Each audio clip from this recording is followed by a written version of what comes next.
Viral kasus pencurian motor di Medan, pelaku pasang palang di rumah-rumah warga agar tidak bisa tertangkap.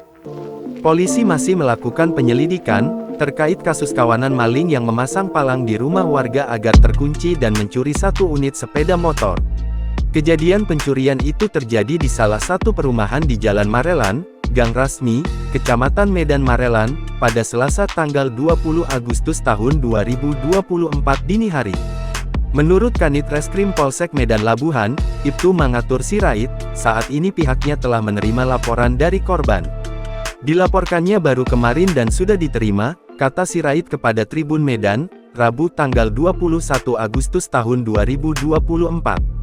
Katanya, setelah menerima laporan tersebut pihaknya akan melakukan penyelidikan dan memeriksa sejumlah saksi termasuk CCTV di sekitaran lokasi.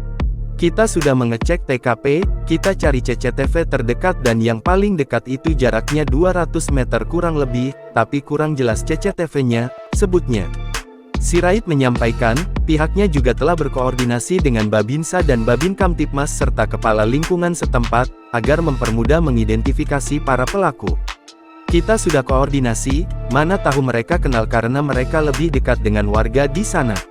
Mudah-mudahan bisa segera terungkap pelakunya, ucapnya.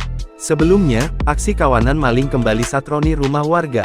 Para pelaku sempat memasang palang di beberapa rumah agar pemilik tidak bisa keluar. Pasca kejadian, para warga sempat merekam suasana di lokasi kejadian dan videonya beredar luas di media sosial.